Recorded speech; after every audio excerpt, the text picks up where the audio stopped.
Bonsoir à toutes et bonsoir à tous. Et un très grand merci à l'Espace Éthique et merci à vous.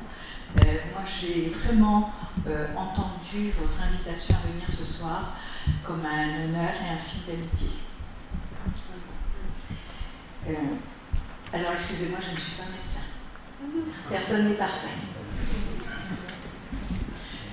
Et on va donc parler de ce que j'ai pu observer en travaillant à l'hôpital Robert Debré à Paris, l'hôpital des enfants malades. Vous savez, il y en a deux, il y a Necker et Robert Debré. Et j'ai travaillé pendant 1 an et demi, notamment avec des enfants qui venaient de très loin, mais qui avaient des maladies rares ou des maladies extrêmement graves. Et j'ai travaillé avec les gens de l'école à l'hôpital et avec l'ethnologue. Je vous dirai pourquoi il y a des ethnologues à Robert Debré. J'ai travaillé un peu à l'hôpital d'Annemasse, ce que localement on appelle l'hôpital des Arabes, ce qui fait qu'aujourd'hui nous avons des patients qui vivent à Annemasse et qui préfèrent prendre un taxi pour venir se faire soigner à Bourg-en-Bresse ou à Lyon, et qui fait que dans l'organisation de l'hôpital, le directeur était vraiment remarquable. Il désespérait d'avoir des gynécologues hommes qui n'avaient pas de patients et une gynécologue femme qui croulait sous les demandes. Ça fait partie des questions dont on va peut-être parler. Et puis, j'ai travaillé il y a plus longtemps à la Pitié-Salpêtrière dans l'accueil des migrants, notamment des migrants africains. Voilà, alors c'est des petites expériences. Hein. Et puis depuis, à propos de la laïcité, évidemment, au sein de la commission Stasi, on a auditionné beaucoup de chefs d'établissements hospitaliers et des médecins. Le premier qu'on avait d'ailleurs auditionné, c'était le directeur d'Avicenne, qui a commencé par cette phrase extraordinaire. Oui, je suis venu, mais il n'y a pas de problème. Puis au bout d'une demi-heure, il allongeait la liste des problèmes. Donc là aussi, j'aimerais vous dire qu'on part très librement, sans déni, sans dramatisation. Et d'ailleurs, c'est en parlant des situations qui sont, comme cela a été dit, extrêmement complexes aujourd'hui, qu'on peut peut-être aussi améliorer les choses et éviter des attitudes qui aujourd'hui sont comme à Annemasse ou ailleurs, c'est-à-dire y compris des attitudes de la part de patients qui finissent par être des consommateurs d'établissements publics. Ils les choisissent comme maintenant ils veulent choisir leurs écoles.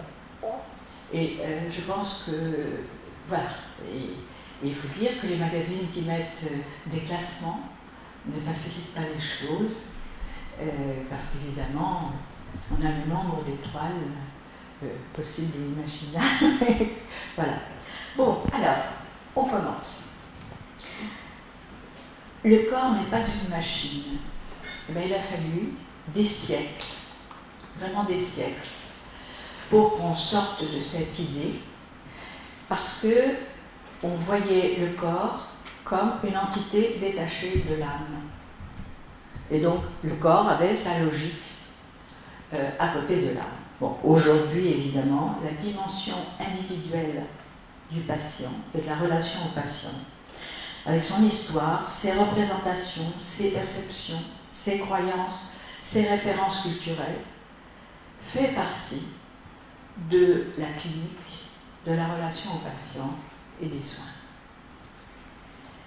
Le diagnostic, le soin, le care, comme on dit, la prise en charge, the cure, comme disaient les Américains, sont adaptés, modulés en fonction de cette personnalité du patient. Et c'est pas seulement parce qu'on veut être plus dans l'empathie, c'est parce que pour que le traitement lui-même soit plus efficace, il faut qu'il y ait cette analyse d'une certaine singularité du patient en tant qu'individu. C'est vrai aussi que cela vient d'une vision tout à fait renouvelée du normal et du pathologique, Et vous connaissez évidemment le travail de Canguilhem sur le normal et le pathologique, qui a été, à partir de 1943, l'une des bases de la réflexion sur l'individualisation de la relation. Il avait une très belle phrase, il disait « Rêver de remède absolu, c'est souvent rêver de modèle pire que le mal. » Donc, on a la chance d'être dans une société complexe, qui évolue vite et avec des techniques médicales qui permettent de diversifier les réponses.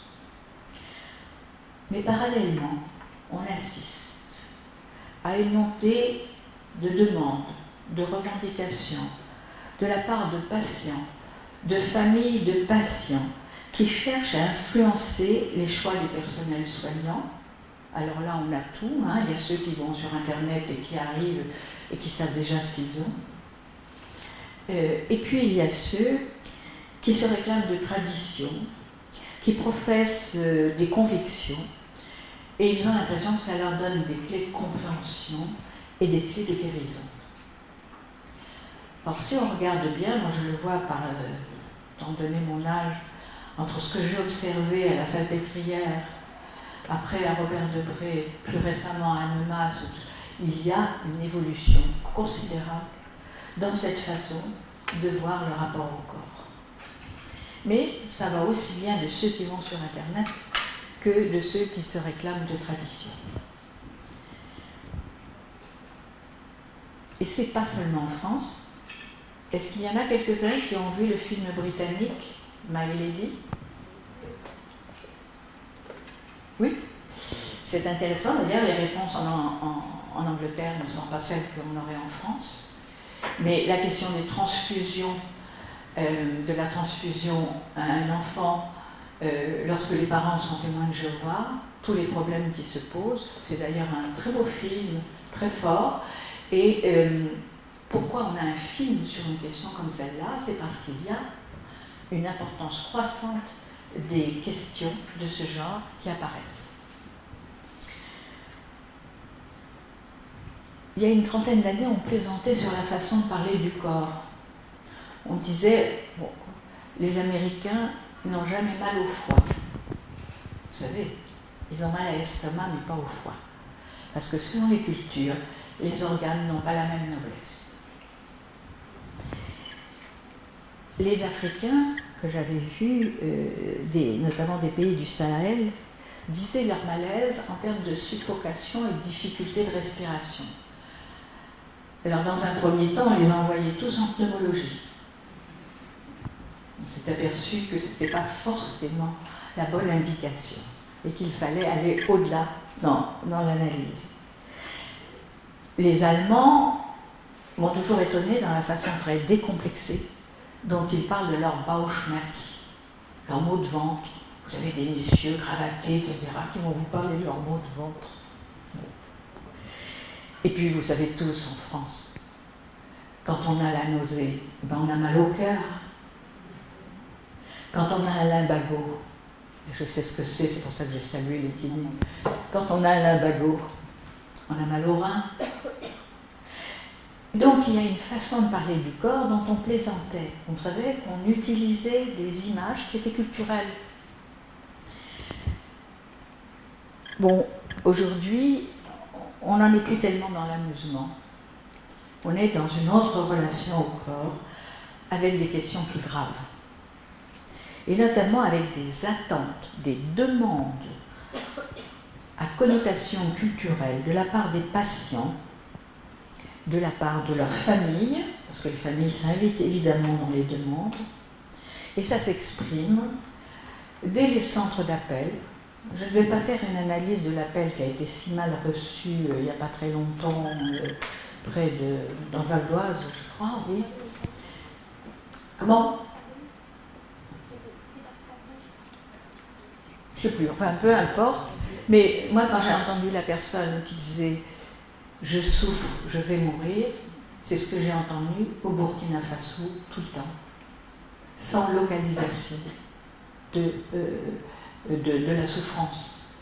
Et nous, on est habitués en France à ce que les gens disent, mais où est-ce qu'ils souffrent, qu'ils localisent, qu'ils disent un minimum de choses. il y a des aspects culturels aussi, on le voit dès les centres d'appel. Et entre nous, il faudrait une formation. Mais évidemment, dans les services d'urgence, ça, alors là, c'est là où très souvent ça explose, dans les consultations. Et à chaque fois, on s'aperçoit que ce n'est pas seulement une incidence sur la relation individuelle, mais c'est l'éthique médicale qui est interpellée. Avec des questions posées, jusqu'où va-t-on? Qu'est-ce qu'on a entendu? Qu'est-ce qu'on a perçu? Comment on intervient? Et comme cela, ça se traduit aussi par des conditions matérielles d'accueil qui ne sont pas toujours optimales, eh bien finalement, longtemps, mais beaucoup moins maintenant, on a essayé de glisser. Pourtant, dès 1948, on a vu que le serment d'Hippocrate devait être modifié. C'était le serment de Genève.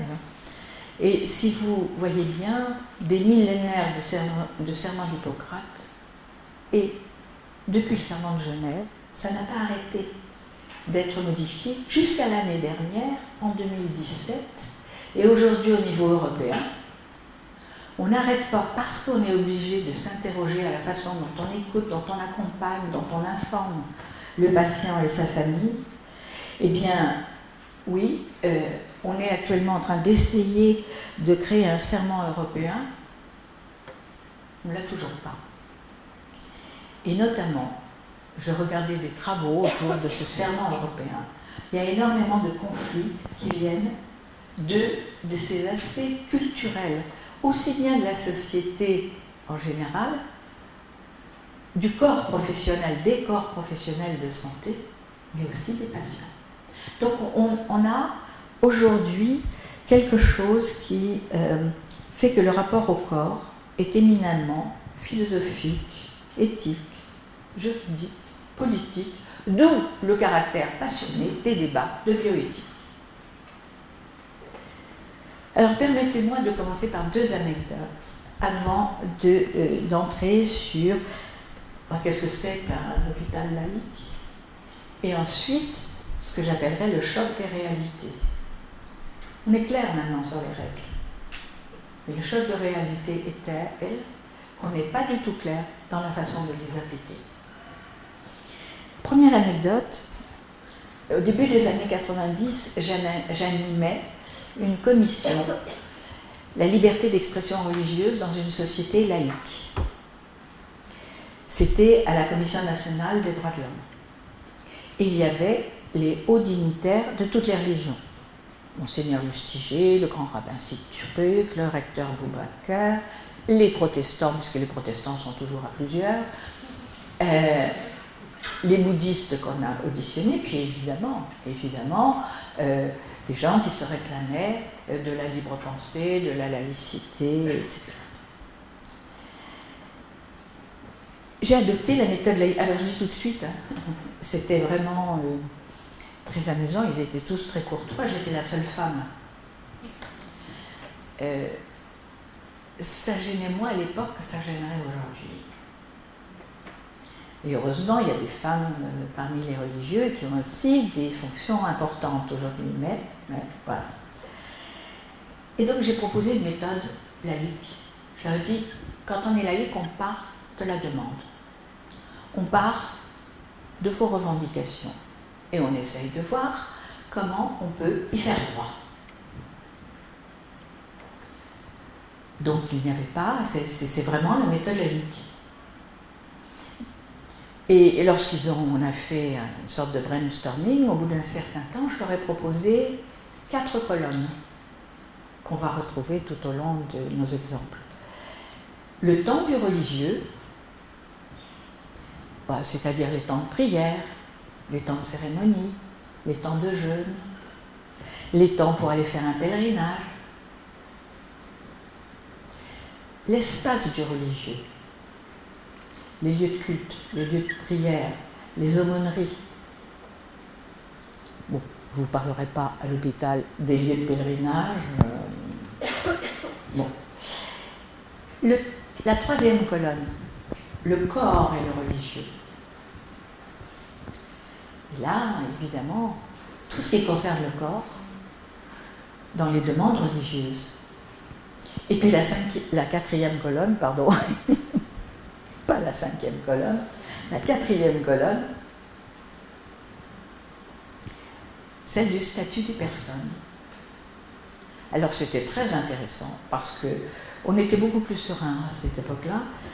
Les deux colonnes ont été traitées très facilement.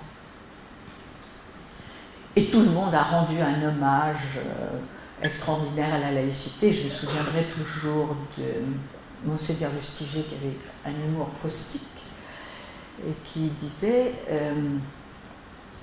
d'abord grâce à la laïcité et aussi à Vatican II, on n'est pas religieux en portant une soutane, on n'est pas catholique en mangeant du poisson le vendredi, et d'ailleurs nous ne croyons plus en un Dieu qui regarde ce qu'il y a dans notre assiette. Ça n'avait pas été très bien perçu par le grand rabbin. Le recteur Boubacar lui s'amusait plutôt. Bon. Et puis, justement, Lustiger avait dit un pays laïque, c'est un pays où on peut naître juif catholique et devenir l'un des premiers prélats catholiques de France. Dans combien de pays l'apostasie est un crime puni de mort? On pouvait parler comme ça. Je ne suis pas sûre qu'on pourrait parler aussi librement aujourd'hui de ces questions-là. Bon, donc on voyait que la laïcité répondait sur ces deux questions, l'espace et le temps du religieux. On avait tout, on a des bibliothèques entières de réponses sur ces questions-là. Et il faut dire qu'on peut rendre hommage à l'Église catholique qui a posé tellement de problèmes qu'il a bien fallu trouver beaucoup de réponses. Mais quand on est arrivé au corps, le corps et le religieux, alors là, tout de suite, on a eu ceux qui ont dit, ben non, nous on n'a pas de demande spécifique. Les protestants, pas de demande spécifique. Les bouddhistes ont dit, oh, quand on est végétarien, on demande à manger des légumes, puis terminé. Donc, pour le catholicisme, il peut y avoir des coutumes sur le poisson, mais ça n'est évidemment pas reconnu comme une marque de foi ni une marque d'appartenance. Et puis, on a commencé à avoir le halal et le kasher, qui vont s'exprimer aussi à l'hôpital, vous le savez. D'ailleurs, il faut savoir que, par exemple, à la Timone, à l'hôpital de Marseille, le kasher et le halal viennent des mêmes abattoirs et avec les mêmes sacrificateurs. Bon, alors, oui, la nourriture. Bon, on arrive à résoudre la question. Le vêtement. Et alors là, les premières discussions conflictuelles sont apparues, et principalement sur les femmes. Et très facilement, les religions disent, bon, bah, très bien, on peut, etc. J'ai dit, non, mais vous avez oublié quelque chose. Vous avez oublié la sexualité. Vous avez oublié la procréation. Et vous avez oublié l'homosexualité. Et là, c'est là où on a vu tous les conflits apparaître. On n'a pas réussi à trouver les solutions. Et ils ont tous reconnu qu'ils avaient des demandes très spécifiques. Et que c'était des demandes qui étaient essentielles pour l'expression de leur foi. Et quand on est passé à la colonne du statut des personnes, la condition de la femme, les droits de l'enfant, à là, évidemment, les mêmes conflits se sont développés. Donc c'est une anecdote qui fait que vous retrouvez de façon récurrente ces questions-là et que le corps est vraiment au centre, notamment des religions du livre, mais pas seulement, et dans des expressions qui sont des expressions particularistes et avec des lignes de partage qui sont des lignes sur le pur et l'impur, le masculin et le féminin, et des partages qui essentialisent les identités. La deuxième anecdote, c'est lorsque j'étais à la commission Stasi, Laïcité et République, qui a rendu son rapport au président de la République le 11 décembre 2003, sur 20 membres, 19 au départ, dont moi, étaient contre l'idée de légiférer sur ces questions-là. On se disait peut-être des chartes, peut-être des explications, peut-être une pédagogie. Et au bout de 6 mois d'audition, notamment des personnels de l'enseignement et des personnels de l'hôpital, on a changé d'avis. 19 personnes ont été pour l'idée d'une loi ou de circulaire. Et c'est ainsi d'ailleurs que pour l'hôpital, la clarification a été opérée par la circulaire relative à la laïcité dans les établissements de santé le 2 février 2005. Donc vous voyez ça, c'était très proche. En application d'ailleurs de la circulaire relative aux droits des patients de 1995, de la charte des aumôneries du 5 septembre 2001, mais prenant en compte les demandes de la commission laïcité, et on a eu la grande loi du 4 mars 2006, la connaissez-vous, relative aux droits des malades et à la qualité du système de santé. Et là, il fallait reprendre tous les éléments sur la laïcité. Depuis, on a eu le guide de l'Observatoire de la laïcité en 2016, le guide de la laïcité du Conseil de l'Ordre, autrement dit, vous voyez cette accélération de l'histoire qui fait que, en très peu de temps, parce que les demandes se sont multipliées, parce que les conflits sont devenus plus grands, eh bien, il a fallu, pardon, il y a tout un pan, c'est peut-être Roland Garros, comme je vous disais tout à l'heure, mais là j'ai un pilier, excusez-moi si je ne peux pas vous voir très bien, voilà. Autrement dit, la grande interrogation aujourd'hui est de savoir comment un concept aussi clair et limpide que la laïcité, j'y reviendrai, donne lieu dans les faits à autant de malentendus, de conflits et de polémiques. J'utilise souvent la métaphore, c'est comme un prisme de cristal, c'est limpide, mais il y a tellement de demandes, de revendications, de spécificités, de particularismes qu'on confond les rayons qui se diffractent ou se réfractent sur ce bloc de cristal avec le cristal lui-même. Pourtant, vous le verrez, je vous l'expliquerai, dans l'hôpital, un espace laïque, j'y viens, ben c'est clair, les règles sont claires. La deuxième partie, ce sera pourquoi on n'arrive pas à bien les appliquer. Alors, 3 grands principes, j'essaierai d'aller un peu vite, 3 grands principes guident la façon d'envisager le rapport au patient et à son corps. L'égalité d'accès, de traitement et la non-discrimination. Le deuxième principe, c'est les droits et libertés du patient. Et le troisième principe, c'est la neutralité de l'hôpital et des agents du service public hospitalier. Alors, l'égalité de traitement des patients. Bon, vous savez cela mieux que moi, mais c'est le rapport Stasi qui a voulu rappeler que le principe constitutionnel de la laïcité, cela voulait dire, en matière de santé publique, une ambition, une volonté d'égalité dans l'accueil, dans le diagnostic, dans le traitement. Égalité, cela veut dire sans tenir compte, évidemment, de tout ce qui est origine, appartenance réelle ou supposée à une religion, etc. Donc, l'égalité de traitement liée à la non-discrimination. Je signale tout de suite que la réciprocité est vraie. Non-discrimination de la part des patients et de leurs familles à l'égard des personnels de santé. Et je regrette beaucoup qu'on ne soit pas assez ferme sur ce point. J'ai vu des choses inacceptables en la matière. Alors je sais bien que pour être gentil avec le patient et sa famille, on glisse, on n'entend pas, etc. Mais finalement, nous savions déjà avec la commission Stasi qu'en n'écoutant pas, en glissant, en ne remarquant pas, eh bien, on allait voir se multiplier des cas compliqués. Les droits et libertés du patient, il y a 2 choses. Le malade a le libre choix de son praticien, de son établissement de santé, du service, voilà, et il y a le principe de consentement aux soins. Je vous parlais de My Lady tout à l'heure.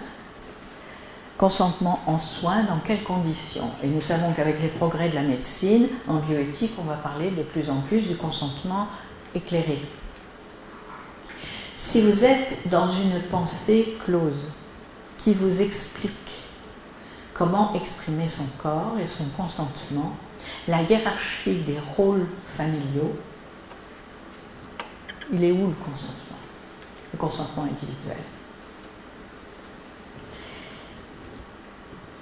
Par ailleurs, on sait très bien que notamment, mais ça remonte à un certain temps, moi je me souviens des débats sur l'accouchement sans douleur. Eh oui, ça a été un problème. Le refus de la péridurale, demandé par le père de l'enfant. Bon, évidemment, ça c'était quand même des cas qu'on a résolus maintenant. Mais moi je me souviens des années et des années de discussions là-dessus. Comme si la légitimité du père de l'enfant au nom d'une religion contre la péridurale, ça allait justifier que sa femme souffre. Et ça me rappelle le travail que j'ai fait avec des médecins de PMI dans le 93. On se disait, mais pourquoi des assistantes maternelles semblent traiter différemment les garçons et les filles? On a donc essayé de faire expliciter. Et ça donnait, quand un bébé pleure, il est garçon, on le satisfait immédiatement. Oui, bientôt, vous voyez ce que vous allez faire si c'est un garçon. Il faut lui donner à manger, il faut chanter, il faut lui faire des caresses, y compris des caresses sexuelles. Voilà ce qu'on a entendu. Mais quand une petite fille pleure, il faut la laisser pleurer, parce qu'il faut qu'elle apprenne la patience, la souffrance, car toute sa vie, elle va connaître ça, donc il faut l'habituer.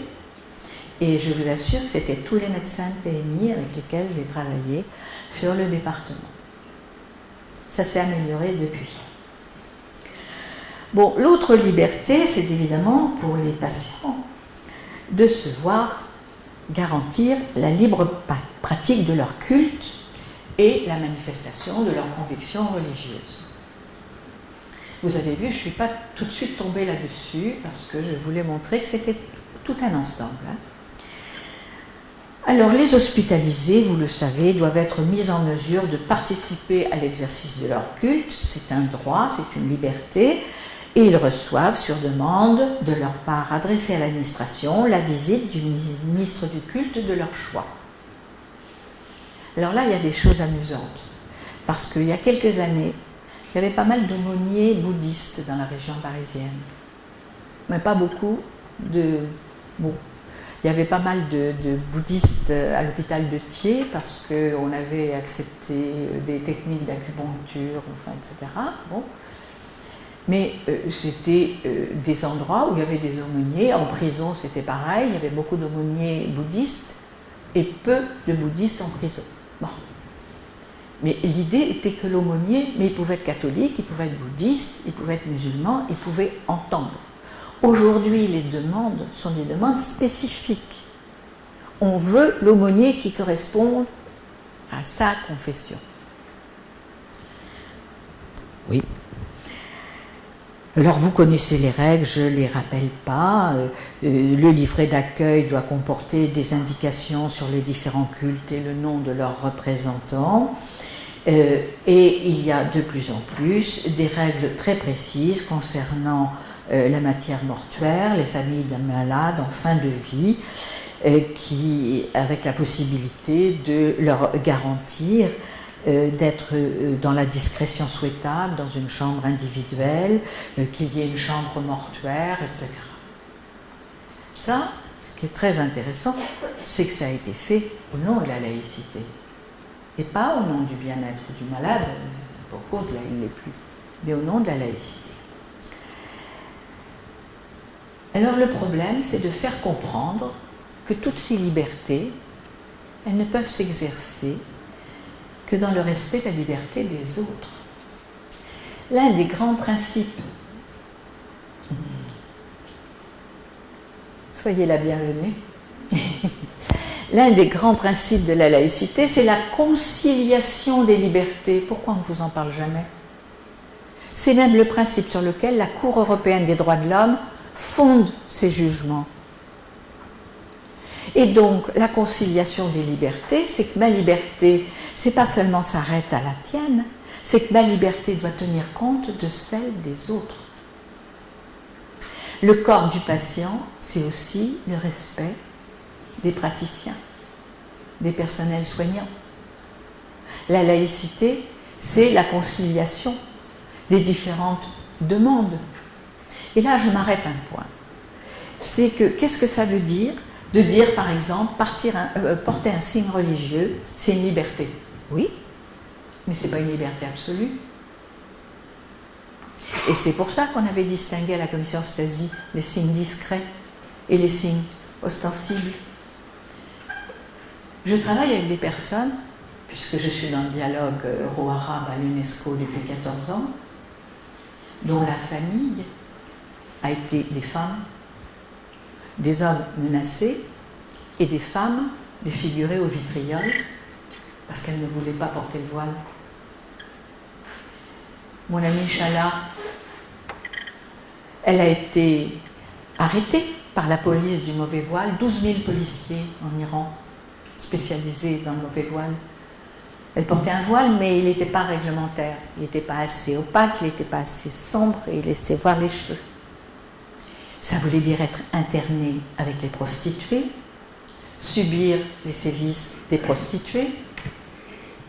Elle s'est évadée avec une co-détenue et elle a vécu 3 ans dans la clandestinité dans son pays. Elle a traversé les frontières, elle a demandé l'asile en France. Je suis à l'Office français pour les réfugiés et les apatrides. Nous avons de plus en plus de demandes de personnes qui fuient les persécutions religieuses. Les homosexuels et beaucoup les femmes. Mais aussi les hommes qui veulent se défendre pour leur liberté, pour la laïcité. Donc quand on dit une liberté, mais pourquoi on peut s'habiller comme on veut, mais et les autres? Et les autres? On n'a pas le droit de faire comme si les autres n'avaient pas une histoire. Comme si les autres ne percevaient pas des choses. Donc cette conciliation des libertés est absolument fondamentale. Et justement, cela veut dire qu'il faut veiller à l'expression des convictions religieuses, mais qu'elles ne portent pas atteinte ni à la qualité des soins, ni aux règles d'hygiène. Le malade doit accepter une tenue vestimentaire. J'ai été hospitalisée avec une personne qui se réclamait de la religion juive orthodoxe. Ça a duré. C'est au 4e jour que le directeur de l'hôpital, c'était pas loin d'ici, lui a dit, écoutez, soit vous partez, mais nous on ne peut pas. On a une opération à faire, on est obligé de raser les poils du pubis. Ce n'est pas possible. Il fallait que ça soit fait par quelqu'un qui soit de la même confession. Alors c'était toute une histoire pour trouver la personne. Mais il y avait aussi des personnes qui étaient de même culture, de même confession, qui disaient, mais nous, c'est un acte médical indispensable. On ne va pas céder pour des raisons religieuses. Et je me souviens très bien d'un médecin qui dit, bah oui, bah moi je suis de la même tradition, mais je ne veux pas accepter ce genre de demande.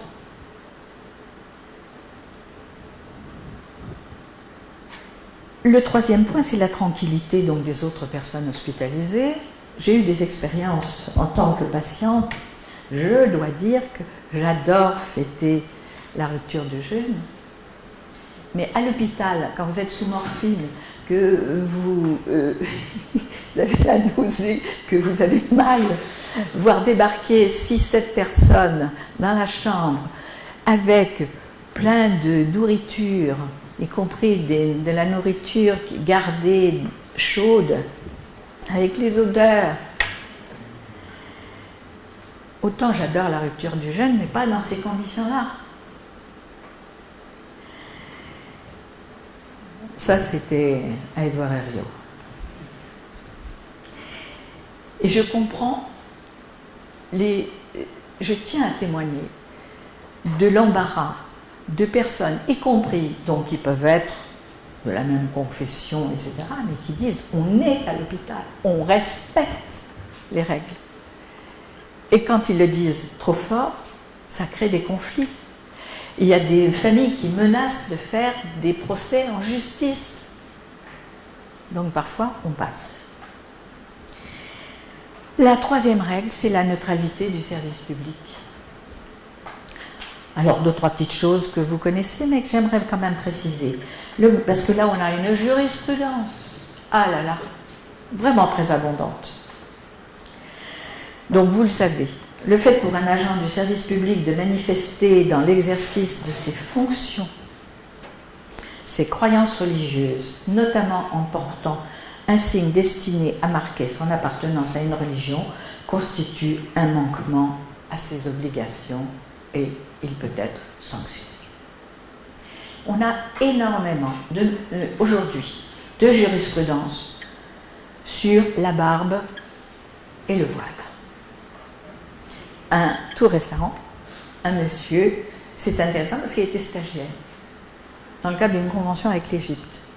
Et si vous voyez les photos, c'était comme un prophète. Il avait une barbe qui... il a refusé de la tailler. On ne lui demandait pas de la raser, mais de la tailler simplement. Et il a dit que c'était une question d'ordre privé. On n'a pas réussi.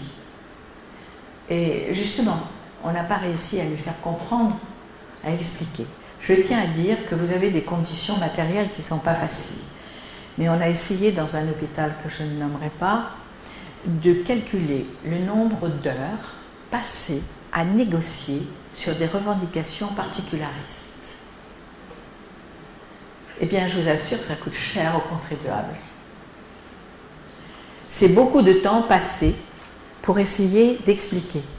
Et je comprends qu'il faut faire vite, donc parfois, on glisse. Et alors là, la jurisprudence est très claire. Vraiment, je pourrais vous citer plein de jugements, mais qui vont tous dans le même sens. Mais ce qui est intéressant, c'est de savoir que la Cour européenne des droits de l'homme a été saisie sur ces jurisprudences, et notamment sur l'interdiction du port du voile. Et la Cour européenne des droits de l'homme, en 2015, a jugé que la neutralité exigée pour les agents du service public hospitalier était proportionnée au but recherché et qu'elle n'était donc pas contraire à la Convention européenne des droits de l'homme. Et un très beau texte, l'hôpital est un lieu où il est demandé également aux usagers qui ont pourtant la liberté d'exprimer leurs convictions religieuses de contribuer à la mise en œuvre du principe de laïcité, c'est la Cour européenne des droits de l'homme, en s'abstenant de tout prosélytisme, en respectant l'organisation du service et les impératifs de santé et d'hygiène en particulier. En d'autres termes, la réglementation de l'État français, il fait primer les droits d'autrui, l'égalité de traitement des patients et le fonctionnement du service sur les manifestations des croyances religieuses. La Cour européenne en prend acte.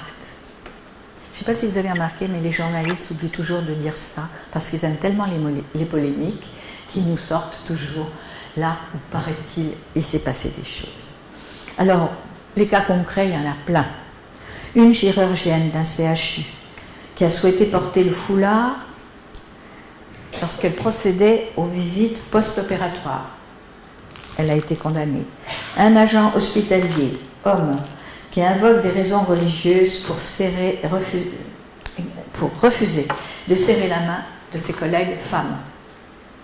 Alors évidemment, il faut que ça soit prouvé, il faut qu'il y ait plusieurs cas et que ça se répète et que systématiquement, il mette ses mains dans le dos pour ne pas... Vous voyez, un agent hospitalier qui refuse de serrer la main des femmes. Bon. Et avec des explications qui sont les mêmes que celles que m'ont données des lycéens du lycée des Minguettes, des lycéens de classe de première. J'étais là pour travailler avec eux sur l'égalité. Puis à un moment donné, l'un des lycéens me dit « Madame, c'est scandaleux ce qui se passe dans les hôpitaux français. » Alors, je m'attendais, un peu bêtement, aux inégalités économiques, aux inégalités sociales, à l'accueil pas toujours parfait dans les urgences. Hein. Non, non. Il m'a dit, mais pourquoi on ose donner le sang d'une femme à un homme? Donner, c'est évidemment transfuser. Et un autre qui dit, mais pourquoi on ose aussi, tu sais, donner le sang d'un koufar à un musulman? Koufar, c'est non-musulman de façon un peu injurieuse. Alors, il y avait bien 2-3 élèves, là, au Minguette, hein, 2-3 élèves. Alors, j'avais un collègue qui, dans la classe d'à côté, devait parler de l'homophobie. Il est sorti au bout d'un certain temps, il m'a dit « Tu ne veux pas me remplacer, j'en peux plus. » Bon. Alors, je pense que ces élèves en ont rajouté. Parce que moi, j'ai parlé avec eux après, ils étaient beaucoup moins intolérants que ça, beaucoup plus ouverts. Et je vous donne la suite de l'histoire. Donc, il y avait quand même 2-3 élèves qui ont dit « Enfin, t'as jamais entendu parler des groupes sanguins ?»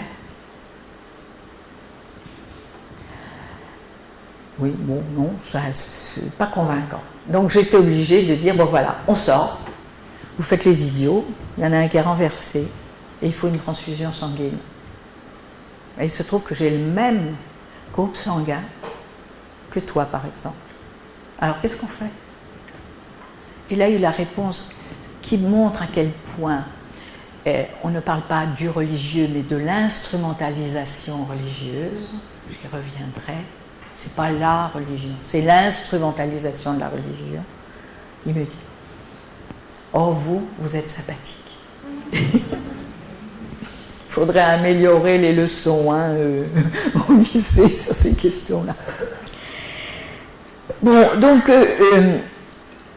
ce que j'aimerais dire aussi, parce qu'il y a un cas qui s'est posé, les étudiants en médecine, ou les étudiants, je sais pas, non, c'est pas moi, les étudiants, quand ils sont étudiants, ils ont une liberté de vêtements, etc., pour exprimer leurs convictions. Mais pas. Lorsqu'ils sont dans stage en formation professionnelle au sein d'un établissement public de santé, beaucoup ne le savent pas. Ils sont soumis à l'obligation de neutralité car ils exercent alors des fonctions médicales ou paramédicales et peuvent être à ce titre assimilés à des agents du service public. En général, c'est assez peu su. Bon, et puis, lié à la neutralité, il y a évidemment une interdiction de prosélytisme, mais y compris qui s'applique aux aumôniers. C'est-à-dire les aumôniers ont eux aussi une relation individuelle avec le patient et la famille. Ils sont là pour répondre aux questions, pour apaiser, pour accompagner. Ils sont là pour expliquer aux agents du service hospitalier comment comprendre les choses, essayer de trouver des médiations, mais pas faire de prosélytisme, c'est-à-dire pas essayer de changer les convictions des personnes. Ça n'est pas toujours suivi. Alors, il faut terminer, et ça c'est important parce que ça ressurgit, on en avait parlé la dernière fois, sur ces questions de la clause de conscience qu'on va voir apparaître dans les débats de bioéthique. C'est bien qu'il y ait la clause de conscience des personnels soignants. Mais il faut quand même ajouter une chose. Un médecin, par exemple, peut refuser de pratiquer, vous le savez, l'IVG, bien. Oui, mais il doit informer dans les plus courts délais, la femme de sa décision, lui communiquer immédiatement le nom de praticien susceptible de réaliser cette intervention. Et il ne doit y avoir aucune pression exercée sur la patiente qui relèverait d'une justification religieuse ou de prosélytisme religieux. Alors entre nous, on en est loin. Ce serait bien qu'on applique les règles, qu'on en parle. Et c'est pour ça que je suis contente qu'on puisse en parler dans cette leçon inaugurale. Si on rappelait les règles à chaque fois, on éviterait bien des conflits. Parce que quand on est dans l'urgence, et à ce moment-là, ça devient la passion, le conflit, etc. Alors le choc des réalités, ben oui, les règles sont claires, les règles sont explicites. Mais d'une part, elles ne sont pas toujours bien connues, mais elles sont surtout pas toujours appliquées. Pourquoi est-il si difficile de vivre la laïcité dans la sérénité? Et l'hôpital devrait être un lieu où on essaye de rendre le vécu de la laïcité le plus serein possible, parce qu'on a quand même d'autres problèmes à régler. La question du corps, de la sexualité, du statut des personnes, notamment de la femme, est au cœur de la majorité des conflits. Et ces conflits aujourd'hui ne sont pas marginaux en nombre, mais ils ne le sont pas non plus en principe. Y aurait-il que quelques cas, la question en principe est posée.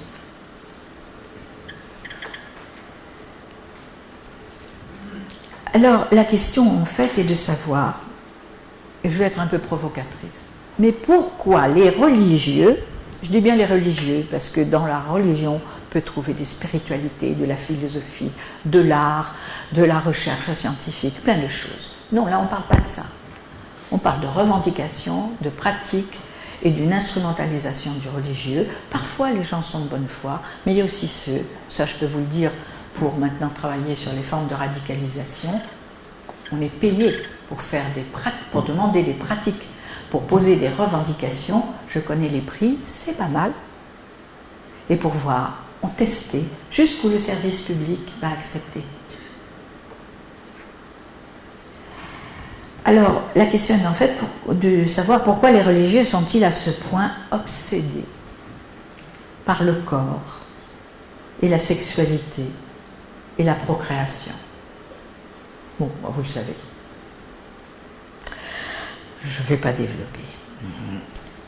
Mais pour un laïc, l'être humain est un être pensant, rationnel, unique, relié aux autres dans un rapport fondamental dans la laïcité d'égale dignité des personnes.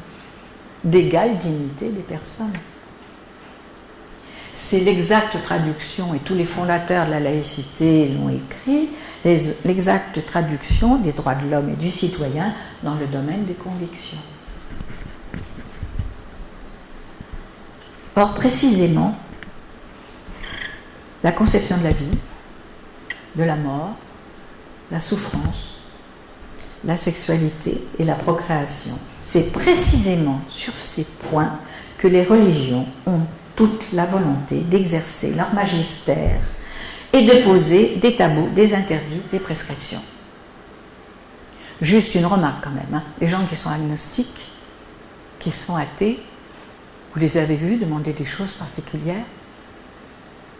Enfin, ils demandent de ne pas souffrir.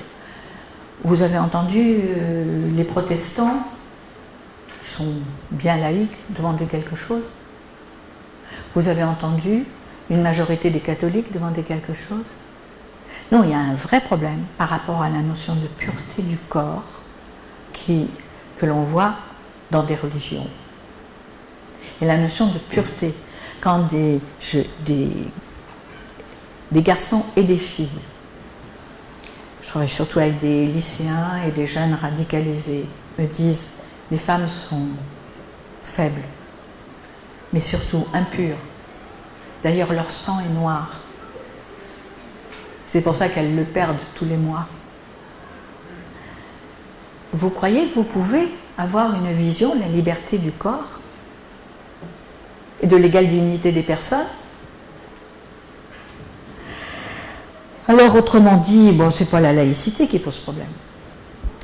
Ce sont les pratiques particularistes qui jouent sur la visibilité, la volonté de séparer les fidèles des impies, de définir ce qui est pur et impur. Et les laïcs sont sans cesse interpellés sur des chapitres essentiels, comme nous l'avons vu sur le temps et l'espace du religieux, Mais surtout, la nourriture, le vêtement, les rites de purification, le mariage, la mort, et évidemment, tout ce qui est de l'ordre des relations sexuelles. Mais aussi le statut des personnes, c'est-à-dire les droits des enfants. Mon enfant m'appartient, je peux demander ce que je veux. Non, désolé. On le voit avec les sectes. Je pense, puisque Jacques, tu as vu, pardon pour cette relation particulière, le film My Lady, mais l'enfant n'est pas la propriété des parents. Et il a des droits fondamentaux. Et en Angleterre, parce qu'il n'y a pas la laïcité, ils ne savent pas comment se dépatouiller de ça. Ils en restent à l'autorité parentale ou pas, est-ce qu'il est mineur ou pas? Savez-vous qu'en vertu de la Convention internationale des droits de l'enfant, et la France a signé et ratifié, à partir de l'âge de 13 ans, un jeune peut demander, y compris en allant voir le juge, à ce qu'on ne lui impose plus une pratique religieuse. Alors on s'embête avec des obligations et des visions traditionnalistes un peu dépassées. Donc, c'est vrai qu'il a fallu combien d'années? Moi, j'ai suivi la question sur l'excision des filles.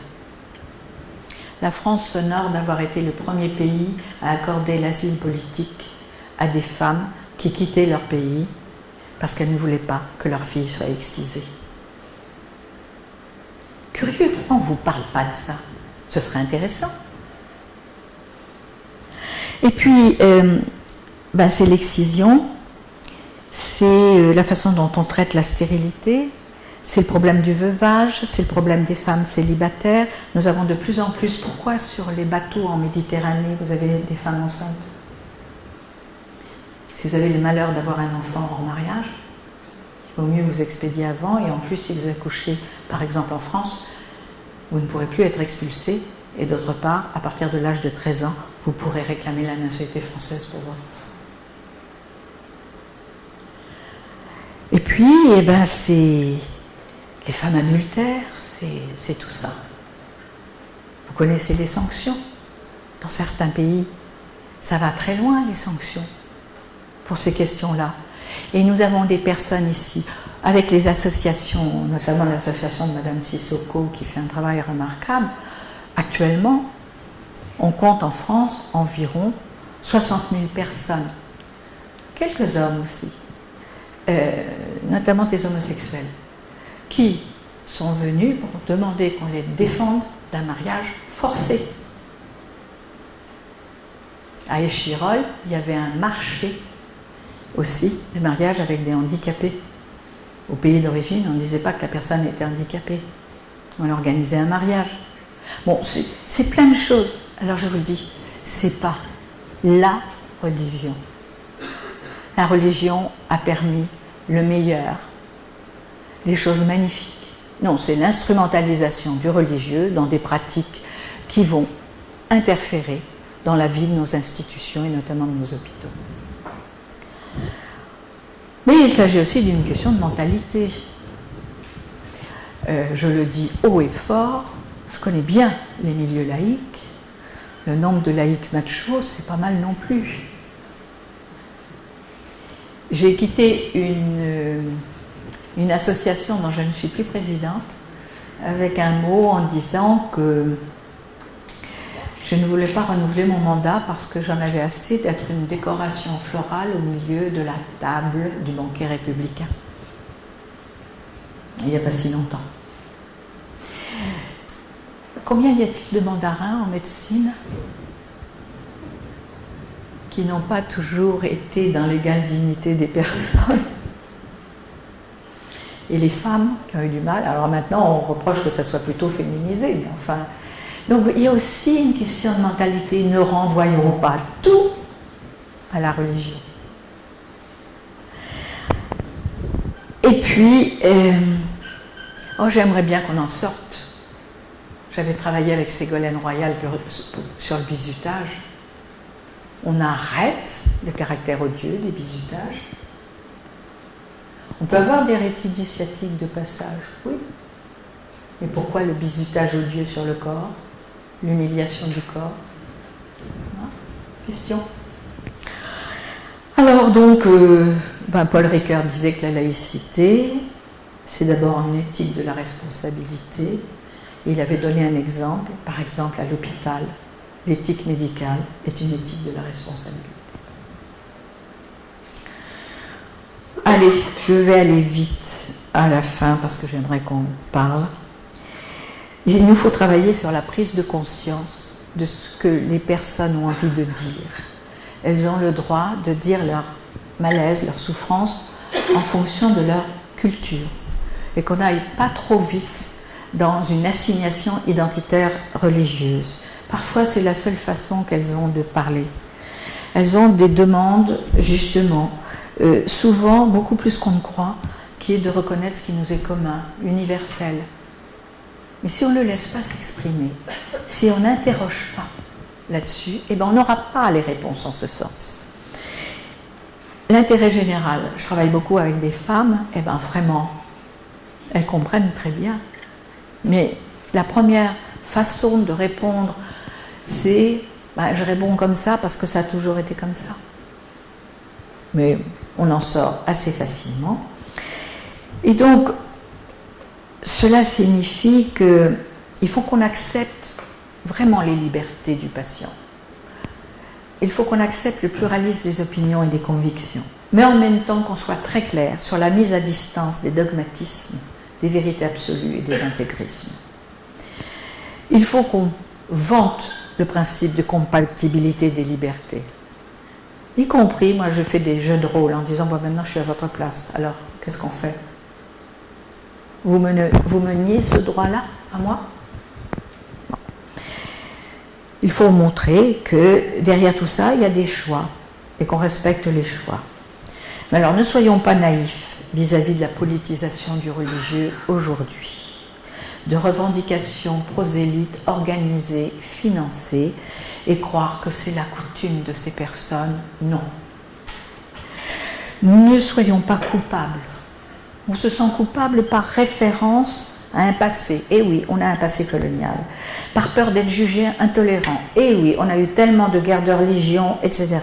Et aujourd'hui, soyons clairs, parfois il y a des personnes qui revendiquent leur identité religieuse parce qu'il y a tellement de discrimination dans la société que c'est une façon de répondre. On en a souvent parlé avec Jacques. Il y a par exemple un tel antisémitisme actuellement et qui s'exprime à l'hôpital parce qu'on dit qu'il y a beaucoup de personnel de santé qui sont d'origine, d'appartenance, de confession juive, etc. Mais maintenant, quand vous recevez en permanence, ça c'est vrai aussi pour les musulmans, beaucoup moins pour les autres religions, ben vous avez de temps en temps envie de dire, eh bien oui, c'est comme ça, je le revendique. Donc c'est vraiment une réflexion sur la démocratie que nous avons à avoir. Simplement, quand on ouvre la porte aux intégristes, on referme la porte sur les militants des droits de l'homme. Quand on oublie que l'éthique médicale, c'est aussi une éthique des droits de l'homme, alors c'est pas seulement bien soigné au sens technique. Donc nous avons aussi un devoir de solidarité ici. Pour terminer, j'aimerais vous dire qu'on a dit beaucoup de bêtises sur la laïcité, je n'ai pas le temps de développer, mais cet hommage à la laïcité que j'ai entendu dans une des plus belles cathédrales d'Europe, je ne vous dirai pas où tout de suite, lors d'un office de Noël, un 25 décembre, donc dans une cathédrale, un 25 décembre. C'était dans un pays étranger et c'était une femme qui est montée en chair car elle avait rang d'évêque, elle avait moins de 40 ans. Vous avez compris que ce n'était pas dans une cathédrale catholique. Et ma fille parlant la langue de ce pays m'a traduit et j'ai pu faire vérifier après. Voilà ce qu'elle dit. Et j'aimerais qu'on s'en souvienne à l'hôpital comme ailleurs. En ce jour où nous fêtons Noël, je vous invite à célébrer la laïcité dont nous commémorons les 10 ans, car depuis le 1er janvier 2000, son pays a voté la séparation des églises et de l'État. La laïcité nous a ouvert un double chemin de liberté. une spiritualité épurée, émancipée de certaines démonstrations, de certaines pratiques, et une citoyenneté assumée. La séparation de l'Église et de l'État nous a invités à approfondir notre foi par un travail sur nous-mêmes, très important pour un patient. Quand un aumônier sait parler comme ça, c'est assez formidable, par un travail sur nous-mêmes, et parallèlement à exercer pleinement nos droits et nos devoirs sans confondre foi et citoyenneté. Nous, luthériens suédois, longtemps habitués à une religion d'État, nous voici à égalité avec des croyants d'autres confessions et avec des non-croyants. C'est à nous de convaincre, non d'imposer. Ça vaut une charte de la laïcité. Merci à vous.